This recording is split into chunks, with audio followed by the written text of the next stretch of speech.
କିଛି ବର୍ଷ ଆଗରୁ ହୋଇଥିବା ରିସର୍ଚ୍ଚ ଦେଶରେ ହାଲଚାଲ ବ୍ୟାପିଗଲା। ଏହା ଦ୍ୱାରା ସବୁ ରାଜନୈତିକ ପାର୍ଟି ବିଚାରକମାନଙ୍କର ହୋସ ଉଡ଼ିଗଲା। ଅସଲି ଭାରତର ମୂଳନିବାସୀ କିଏ ଥିଲା? କ'ଣ ଆର୍ଯ୍ୟ ବାହାରୁ ଆସିଥିଲେ? ସେମିତି ହରପ୍ପା ସଭ୍ୟତାର ପ୍ରମୁଖ ସ୍ଥାନରେ ଏକ ହରିୟାଣାର ରାଖିଗଡ଼ ଥିଲା। ଏଇଠି 4500 ବର୍ଷର ପୁରୁଣା ନରକଙ୍କାଳ ଡିଏନ୍ଏକୁ ଟେଷ୍ଟ କରାଗଲା। ଯେବେ ରିପୋର୍ଟ ଆସିଲା, ବହୁତ ଆଶ୍ଚର୍ଯ୍ୟ କରିଦେଲା ବଢ଼ି ଏହି କଙ୍କାଳ ଡିଏନ୍ଏରେ R1 ଜିନ୍ ମିଳିଲା ନାହିଁ। ଏହି ରିସର୍ଚ୍ଚ ଚାଲୁ ଚାଲୁ ଭାରତରେ ମୂଳନିବାସୀ ଇତିହାସ ଉପରେ ବଡ଼ ପ୍ରଶ୍ନ ଠିଆ ହେଲା। ଏହି ରିପୋର୍ଟ କ'ଣ ଥିଲା ଚାଲନ୍ତୁ ଜାଣିବା। ଜୟ ଜୁହାର, ଜୟ ମୂଳନିବାସୀ। ମୁଁ ଶ୍ରୀ ରତନ କୁମାର ପୂର୍ତ୍ତି ୟୁନିଭର୍ସାଲ ଫ୍ୟାକ୍ଟ ଦୁନିଆକୁ ଆପଣଙ୍କୁ ସ୍ୱାଗତ କରୁଛି। ରିସର୍ଚ୍ଚ ପରିଣାମ ସାମ୍ନାକୁ ଆସିଲା ପରେ ଆର୍ଯ୍ୟ ଏବଂ ଦ୍ରାବିଡ଼ଙ୍କ ମଧ୍ୟରେ ବହୁତ ବଡ଼ ଭଲ ମନ୍ଦ ତର୍କ ହେଲା।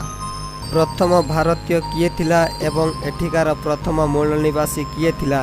କିଏ ଦେଶ ବାହାରୁ ଆସିଥିଲେ? କିଏ ଏଠାରେ ଆକ୍ରମଣ କଲା ଏବଂ ଏଠାରେ ବସବାସ କରି ରହିଲେ? ପ୍ରଶ୍ନ ଉଠିବାକୁ ଲାଗିଲା। କିଏ ସ୍ୱଦେଶୀ ଥିଲା, କିଏ ବିଦେଶୀ ଥିଲେ? ସେହି ବର୍ଷଠାରୁ ହରିୟାଣାରେ ରାଖିଗଡ଼ ଜମି ଖନନ ଦ୍ୱାରା ଜଣାପଡ଼ିଲା 4500 ବର୍ଷର ନରକଙ୍କାଳ ମିଳିଲା। ପୁନେର Deccan college of archaeologist professor Vasant Shinde ଦ୍ୱାରା ଏକ ଟିମ୍ 2015 ରାଖିଗଡ଼ରେ ଜାଗାରେ ମାଟିକୁ କୁଦିଲେ। ରାଖିଗଡ଼ ଆଖପାଖରେ 900 ଏକର ଜାଗାରେ 7ଟି ଟିଲେ ମିଳିଛି।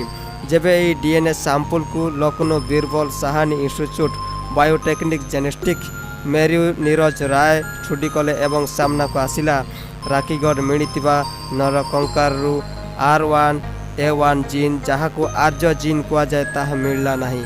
ସେହିଦିନ ସାରା ଦୁନିଆରେ ଧ୍ୟାନ ନିଜ ଆଡ଼କୁ ଟାଣି ହେଲା। କିଏ ସ୍ୱଦେଶୀ, କିଏ ବିଦେଶୀ? ୟାର ଏକ ନଜର ରାଖିଗଡ଼ ଉପରେ ଦେଖିବା। ରାଖିଗଡ଼ କ'ଣ ଅଟେ? ଆଜିର ରାଖିଗଡ଼ କ'ଣ? ହରିୟାଣା ଇସ୍ତାହାରରେ ରାଖିଗଡ଼ ଏମିତି ଇଲାକା ଅଟେ ଯାହା ପୁରୁଣା ସଭ୍ୟତା ହରପ୍ପା ଅଂଶ ବିଶେଷ ମିଳୁଛି। ଏହା ଏମିତି ଗାଁ ଅଟେ ସବୁଆଡ଼େ ବିକ୍ଷିପ୍ତ ହୋଇପାରିନାହିଁ, କିନ୍ତୁ ରିସର୍ଚ୍ଚ ଦ୍ୱାରା ଜଣାଯାଏ ଏହା ସେହି ସ୍ଥାନ ବହୁତ ମହତ୍ତ୍ୱପୂର୍ଣ୍ଣ କ୍ଷେତ୍ର ଅଟେ। ଏହା ସେହି ସହର ମାଟିରେ ମିଶିଯାଇଛି। ଏହା ସିନ୍ଧୁ ସଭ୍ୟତାଠାରୁ ବଡ଼ ସହର ଥିଲା।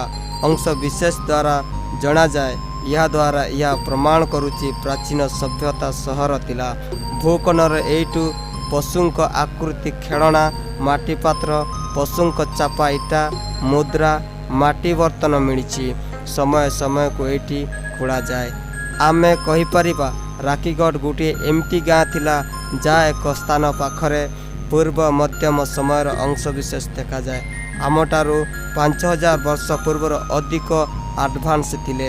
ଏଇଥିରୁ ଜଣାଯାଏ ଆର୍କିଟେକ୍ଚର ବହୁତ ଶାନଦାର ଥିଲା। ପୋଡ଼ା ଇଟା ତିଆରି ଘରେ ରହୁଥିଲେ। ଏହି ବିଷୟରେ ଖୋଜ କରିବା ଆଇଡ଼ିଆ କେମିତି ଆସିଲା, ଆରମ୍ଭ କେମିତି ହେଲା? କହନ୍ତି ପଶୁ ଯୋଗାଡ଼ିମାନେ ଯେତେବେଳେ ଗାଈ ଚରିବା ପାଇଁ ଗଲେ ରାଖିଗଡ଼ ଟିଲୁ ଉପରକୁ ଏମିତି କିଛି ତାଙ୍କୁ ମିଳିଲା। ସେଇଥିରୁ ଜଣାଯାଏ ବହୁତ ବର୍ଷ ପୂର୍ବ ଗୋଟିଏ ବିକ୍ଷିପ୍ତ ସହର ଥିଲା, କିନ୍ତୁ ଏବେ ନଷ୍ଟ ହୋଇଯାଇଛି। ଏହା ଜାଣିବା ପରେ ଏହାକୁ ଖନନ କରାଗଲା। ଏଠାରୁ ହରପ୍ପା ସଭ୍ୟତାର କିଛି ଅଂଶବିଶେଷ ପାଇଲେ। ଖୋଜକର୍ତ୍ତାମାନେ 5 ଜିନିଷ ମିଳିଲା ଯେଉଁଠି ବଳି ଦିଆଯାଉଥିଲା। କବରସ୍ଥାନ, ନରକଙ୍କାଳ ମିଳିଛି। ଏହି ମଧ୍ୟରୁ 3ଟି ମହିଳାମାନଙ୍କର ଥିଲା। ଏହି ପାଖରେ ବର୍ତ୍ତନ କିଛି ମିଳିଛି। ଏହା ଦେଖି ଅନୁମାନ କଲେ ଯେ ଖାଇବା ଜିନିଷ ରଖାଯାଉଥିଲା। 1963ରେ ଏହି ଜାଗା ମିଳିଥିଲା। ଏହା 1998 ଠାରୁ 2001 ମଧ୍ୟରେ ପୁଣି ଏଇଠି ଖନନ କରାଗଲା। ସିନ୍ଧୁଘାଟି ସଭ୍ୟତା ସହିତ ମିଶୁଛି। କହିବାକୁ ଲାଗିଲେ ଏହା ବହୁତ ବଡ଼ ସହର ଥିଲା। ଏହା ଭୂମି ଭିତରେ ଦବି ରହିଛି। କିନ୍ତୁ 2015 ଟିଲା ନମ୍ବର 7କୁ ଖନନ କଲେ ଯେଉଁ ନର କଙ୍କାଳ ମିଳିଲା, ଡିଏନ୍ଏ ରିପୋର୍ଟ ଆଶ୍ଚର୍ଯ୍ୟ କଲା ଭଳି ଥିଲା। କ'ଣ ଥିଲା ନତିଜା? ନତିଜା ନମ୍ବର 1, ହରପ୍ପା ସଭ୍ୟତା ଲୋକ ସଂସ୍କୃତି ହିନ୍ଦୁ ସଂସ୍କୃତି ସହିତ ଚୂଡ଼ମୂଳ ନଥିଲେ। ନତିଜା ନମ୍ବର 2, ହରପ୍ପା ସଭ୍ୟତା ଲୋକ ଆର୍ଯ୍ୟ ମୁକାବିଲା ଦ୍ରାବିଡ଼ ସହିତ ନଥିଲା। ନତିଜା ନମ୍ବର 3, ଆଜିର ଭାରତୀୟ ହରପ୍ପା ସଭ୍ୟତା ଲୋକ ସହିତ ଜେନେଟିକ୍ ସମ୍ପର୍କ ଅଛି। ନତିଜା ନମ୍ବର 4, ହରପ୍ପା ସଭ୍ୟତା ଲୋକ ଦକ୍ଷିଣ ଭାରତୀୟଙ୍କ ସହିତ ମିଶୁଛି। ଏହି ସବୁରୁ ପ୍ରମାଣ ହେଉଛି ସିନ୍ଧୁଘାଟି ସଭ୍ୟତା ଲୋକ ସେହି ବଂଶ ପରି ନଥିଲେ। ଆଜି ଉତ୍ତର ଭାରତୀୟ ଲୋକ या नर कंकाल डीएनए सांपुल न्यूलिथिक इरानी किसान मानक सहित मिसुथिला। यह परिवर्ते उत्तर भारतीय सहित आंजिस्ट साउथ इंडियन मानक मध्य किछि मिलिछि। या टेस्ट करने herbal medical school department of genetics जहाँ यही कथा पुष्टि हैला। आंजेस्ट संपर्क इरानी किसान मानक द्रवण जाति सहित नर कंकाल डीएनए सहित तमिलनाडुर नीलगिरी केरुला आदिवासी मानक सहित डीएनए मिसुछि। यही कंकाल डीएनए उत्तर भारत लोकों सहित कम एवं दक्षिण भारत लोकों सहित अधिक मेल खाऊछि। R1A1 जीन ने मचाई कालबली। यह सबू खेल एक जीन ताहा नाम R1A1। यह को बुझियापाई आमे यह जानिबा जरूरी अटे भारतर कौन दुईटी नस्ल मिली थाए। जेबे आमे भल भावरे बुझी पारिबा दक्षिण भारतीय सहित संबंधित अटे एवं उत्तर भारतीय सहित उत्तर भारतीय को मिश्र प्रजाति मानि थाउ। R1A1 अपोलो ग्रुप मिली थाए। आमर देश में यही जीन सबुठारु अधिक मिलता है। जेबे तांको सहित नर कंकाल सहित मिसिला नहीं हालचाल व्यापी गला।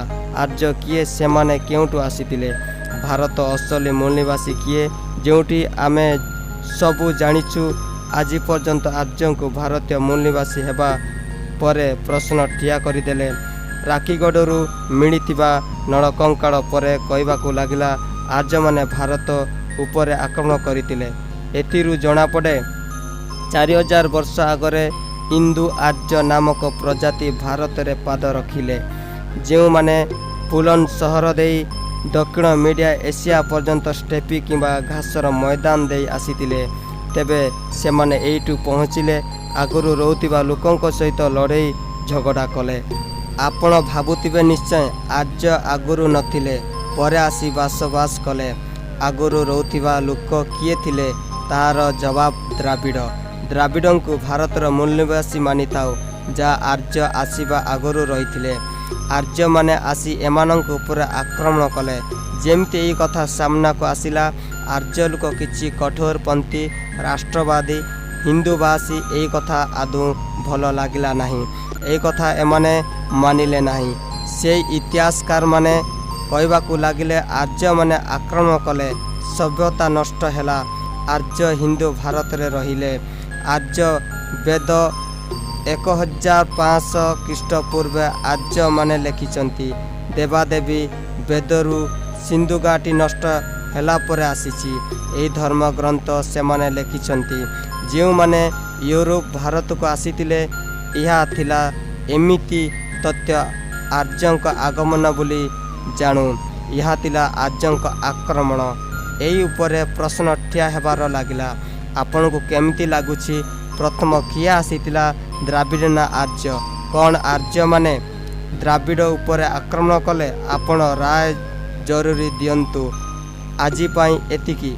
आगको आर्य किए वर्तमान समय रे एई सत्य तथ्य को जानिया पाई वीडियोटी को लाइक शेयर एवं चैनल टी को सब्सक्राइब करंतु। जय मूल्यवासी, जय आदिवासी।